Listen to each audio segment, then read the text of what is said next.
Led Zeppelin has some of the most famous rock songs of all time, so it's a little weird that they still have this many details about them still flying under the radar.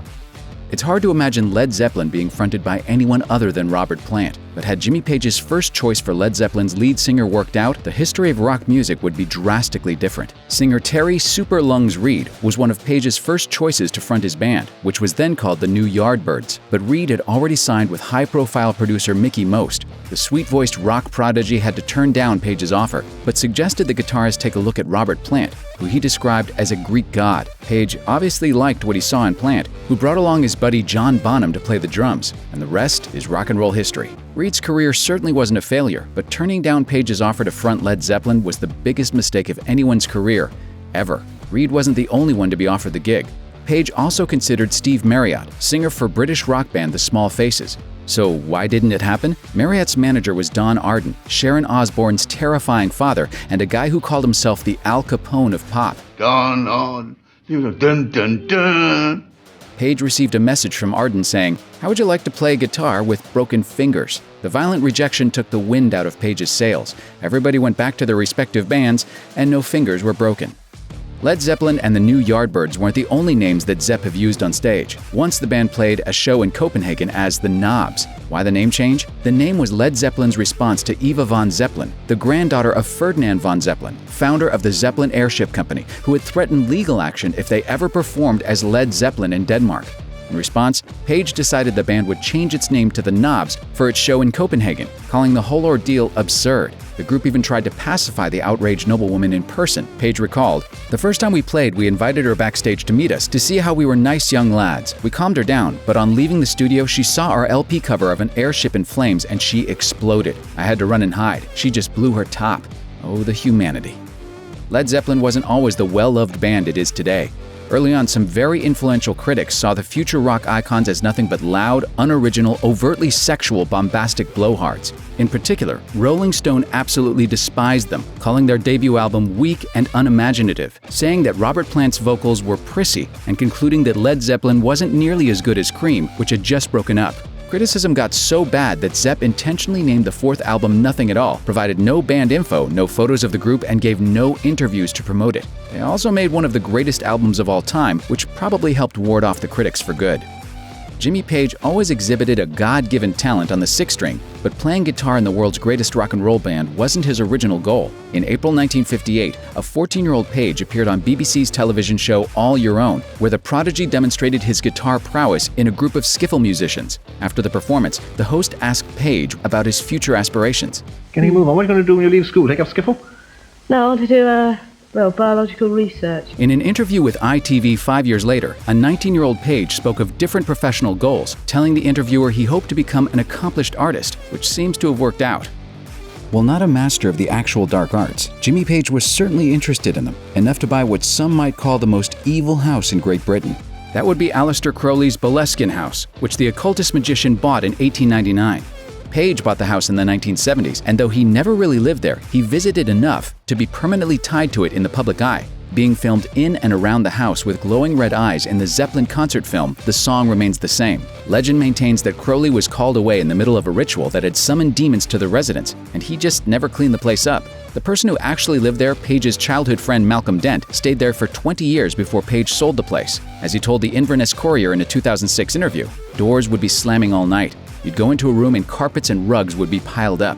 Even though he's a self-described skeptic, Dent couldn't explain why any of this was happening. Still, it's kind of surprising he never called anyone about it. We're ready to believe you!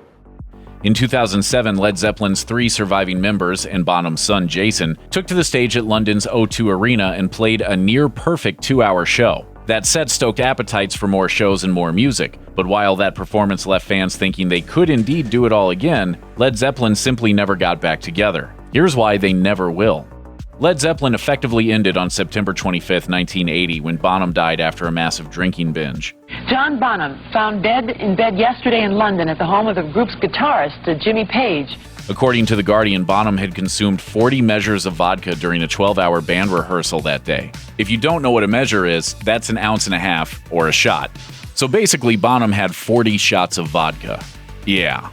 Page, Plant, and Jones officially ended the band a few months later, issuing the following statement. "We wish it to be known that the loss of our dear friend and the deep sense of undivided harmony felt by ourselves and our manager have led us to decide that we could not continue as we were. Things don't look to change anytime soon." In 2016, Page reiterated the sentiment behind that first statement, telling Rolling Stone that Led Zeppelin was an affair of the heart. Each of the members was important to the sum total of what we were.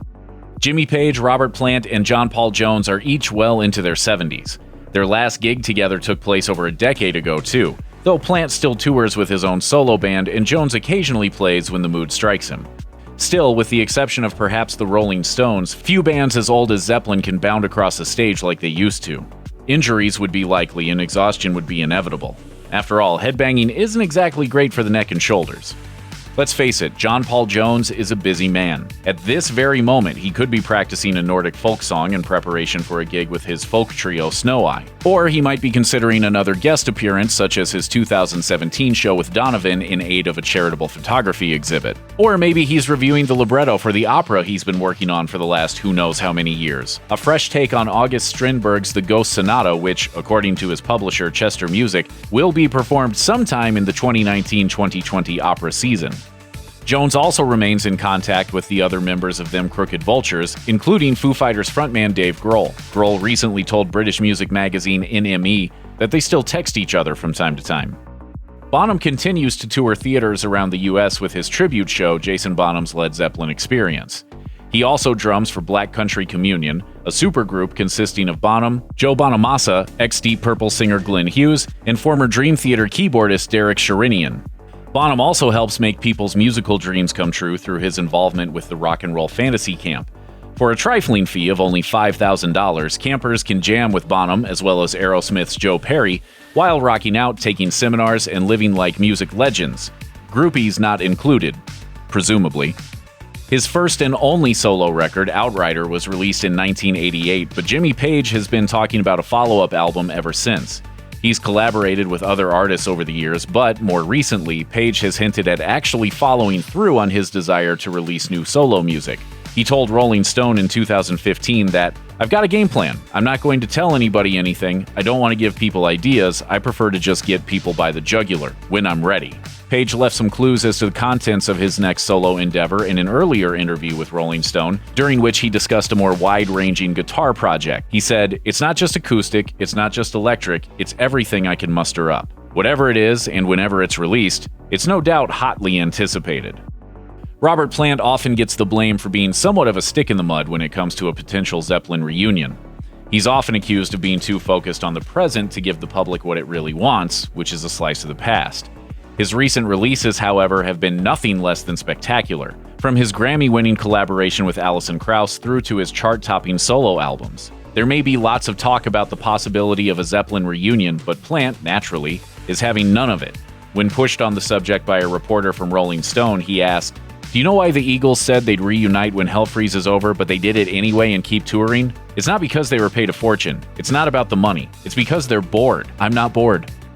Only a handful of acts can lay claim to the same kind of influence that Led Zeppelin has wielded over the last half-century. And yes, they went on stage in 2007 and proved they could very easily go out and do it all again, but that's not enough reason for the band to actually do it. In the end, it might come back to what they lost in 1980. Jason Bonham has stated to the media that his father's absence still haunts Plant. He quotes Plant as saying, "I struggle sometimes just thinking about trying to create some magic again when he's not there." In his mind, there is no Led Zeppelin without that magic, and no magic without John Bonham. Page, Plant, and Jones may have proven they can play without their old friend, but without him, there simply is no Led Zeppelin. By 1969, Led Zeppelin was already blowing audiences away with their explosive and dynamic live performances, and guitarist Jimmy Page wanted to keep record label meddling to a minimum on the band's records. So, he financed their epic self-titled debut album himself. Whereas bands typically received a cash advance to record an LP, Led Zeppelin showed up at Atlantic Records with master tapes in tow, leaving the label no say in the actual artistic process. There were other advantages to self-financing. Because Page planned ahead and knew exactly what he wanted the band to be, recording costs were kept to a minimum. In fact, the whole recording process only took 30 hours. While vacationing in Greece in 1975, Robert Plant and his family were in a car accident. The singer sustained a broken ankle and elbow, which left him in a wheelchair and on crutches for almost 2 years, forcing the band to cancel the remainder of their North American tour. Plant's injuries also hampered the recording process of the group's 7th studio album, Presence. Forced to stand and sing on crutches, the vocalist once even caught his crutch on a studio cable and took a painful tumble. He was taken to the hospital, but luckily his ankle proved to be okay. He was reportedly so stoked at the diagnosis that he wheeled himself right back into the studio. Then he recorded the vocals for the band's masterpiece, Achilles' Last Stand, and wheeled himself out like a boss. Stairway to Heaven is probably the most well-known track in Led Zeppelin's catalog and one of the most famous rock songs ever. So it's shocking to hear that anybody hates it, but apparently you can count Robert Plant, of all people, as one of those who would like to never, ever hear Stairway ever again. Jimmy Page, however, absolutely adored the song, considering it the peak of the band's artistic output. Plant, meanwhile, saw virtually nothing special about it at all, believing it wouldn't be nearly as popular if its lyrics weren't so ambiguous. In 1988, he said, "It was a nice, pleasant, well-meaning, naive little song." He's apparently barely played it at all since Zeppelin's 1980 breakup, saying, "I'd break out in hives if I had to sing Stairway to Heaven in every show."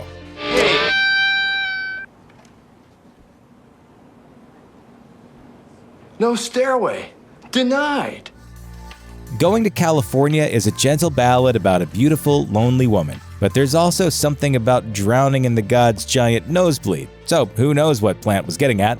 It turns out he wrote the song to document his love for singer-songwriter Joni Mitchell. The two weren't an item, but he had a massive crush on her and wanted to express it. As he put it, "When you're in love with Joni Mitchell, you've really got to write about it now and again."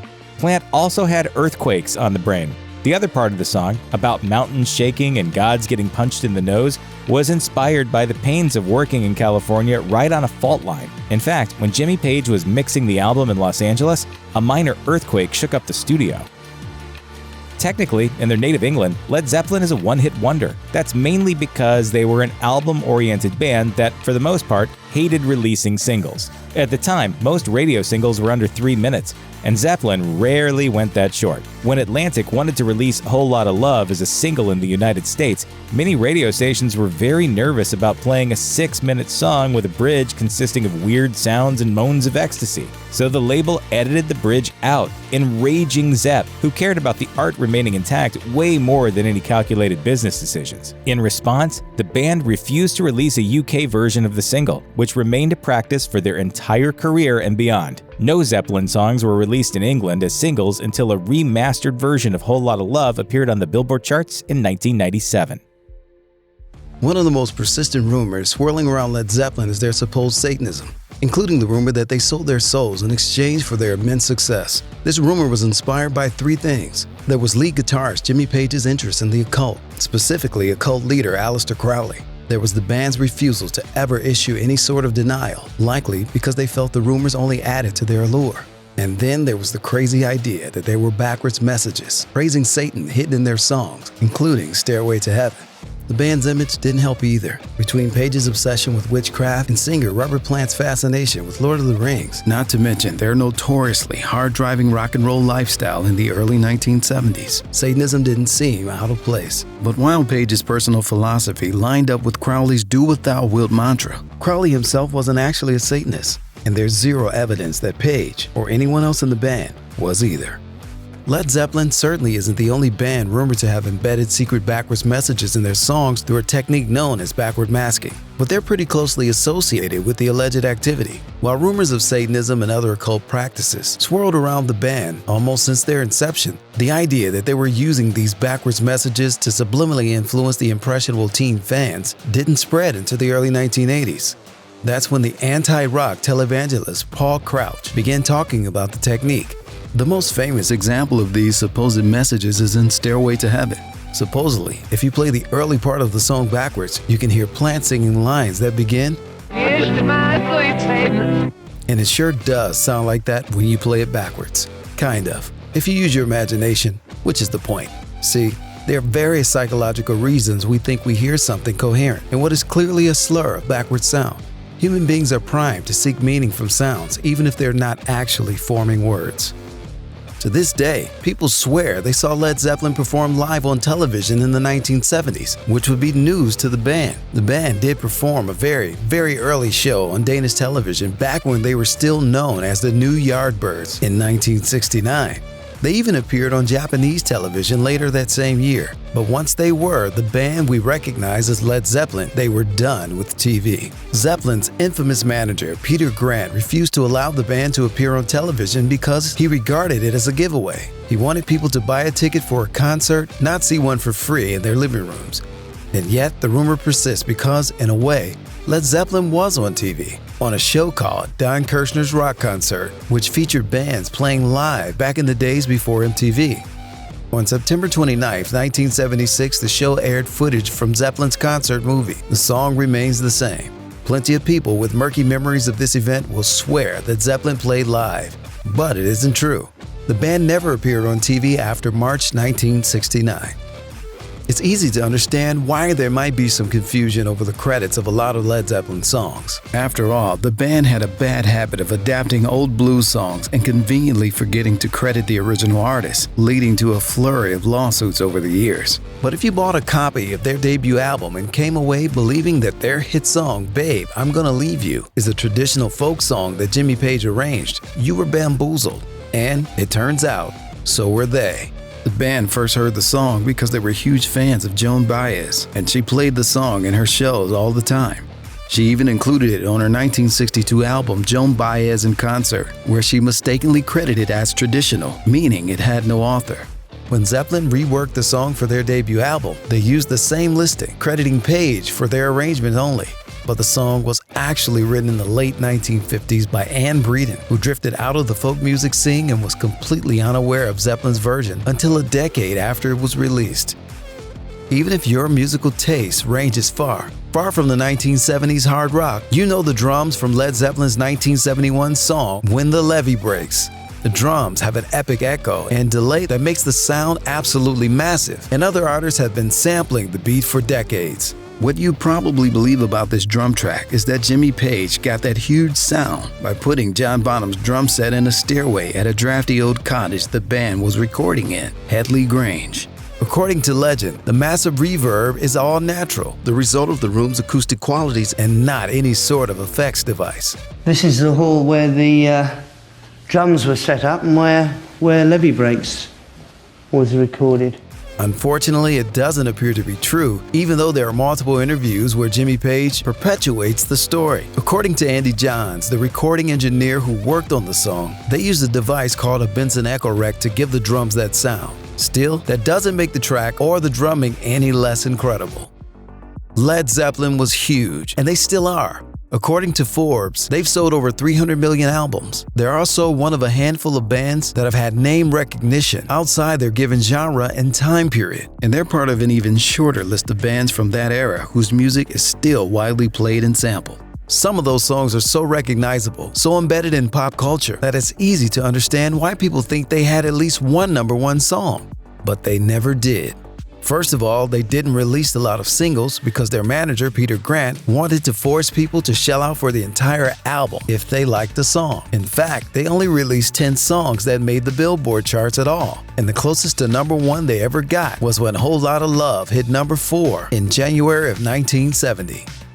You may think the name Led Zeppelin was meant to sound cool, but that's only because they made it cool. It was originally a joke. By the late 1960s, Jimmy Page was an established, successful musician who played on plenty of recordings by big-name artists like The Who, The Kinks, and The Rolling Stones. In 1966, he joined the Yardbirds with his old friend Jeff Beck. Just before that, he played guitar for a song Beck was recording as a solo artist, with Keith Moon from The Who on drums and fellow session musician John Paul Jones on bass. Page looked at the talent around the room and thought about forming a supergroup of established genius musicians. According to legend, when he pitched the idea, Moon joked that they should call the band Led Zeppelin because it would go down like a lead balloon. A few years later, Page began putting together the supergroup after the Yardbirds broke up, recruiting singer Robert Plant, Jones, and drummer John Bonham. The band originally toured Europe as the New Yardbirds as they rehearsed and perfected their performance. According to writer Mick Wall, when the band returned to America, Page got a cease and desist letter from the Yardbirds guitarist Chris Dreja, who claimed to have legal rights to the band name. Page remembered Moon's joke from a few years before and decided to call the band Led Zeppelin, changing the spelling from L-E-A-D to L-E-D because he worried people would mispronounce the first word. You can't be blamed if you think Led Zeppelin straight up stole the intro Stairway to Heaven from a band called Spirit. For one thing, the list of musicians Led Zeppelin allegedly stole from isn't exactly short. As Rolling Stone notes, the band has been successfully sued over songs such as Dazed and Confused, Whole Lotta Love, and Boogie with Stu. For another, the band's been embroiled in a lawsuit over Stairway since 2014 with the estate of Randy Wolf, whose band Spirit released a song called Taurus in 1968, several years before Stairway. If you listen to the two songs side by side, similarities are obvious, but the band denies being aware of Taurus. And to be fair, in other cases where the band's been accused of borrowing elements of their songs, they've usually admitted it and expressed exasperation before eventually giving credit or settling a lawsuit. Plus, as The Guardian reported a few years ago, music experts say that both songs are using centuries-old structures and chord progressions that are being reused to this day. In other words, Zeppelin can't be guilty of stealing this particular bit because what they're really guilty of is being very, very basic when it comes to their music composition skills. Bach used it. You can find it in dozens of pieces. That's certainly better than paying Wolf's estate the $55 million that Forbes estimates the song is worth. Robert Plant is known for the mystical, slightly goofy lyrics he writes. But if you look at the credits for Led Zeppelin's first album, you probably think he didn't write any of the material because he has no credits whatsoever. That isn't true though. In fact, it's kind of impossible. The band's songwriting was usually a collaboration, and Plant was a very improvisational singer. So imagining he had absolutely nothing to do with the composition of the songs on the first album is kinda strange. Plus, Plant was already a songwriter in his own right back then, and he never seemed especially shy about expressing his own creative vision. The truth is, Plant probably should have been credited as co-writer on most of the songs from the first album. The problem was, he was still under contract with CBS Records for the previous projects, and thus was legally prevented from being part of an Atlantic Records deal. As a result, his name was officially left off the composition credits for technical reasons.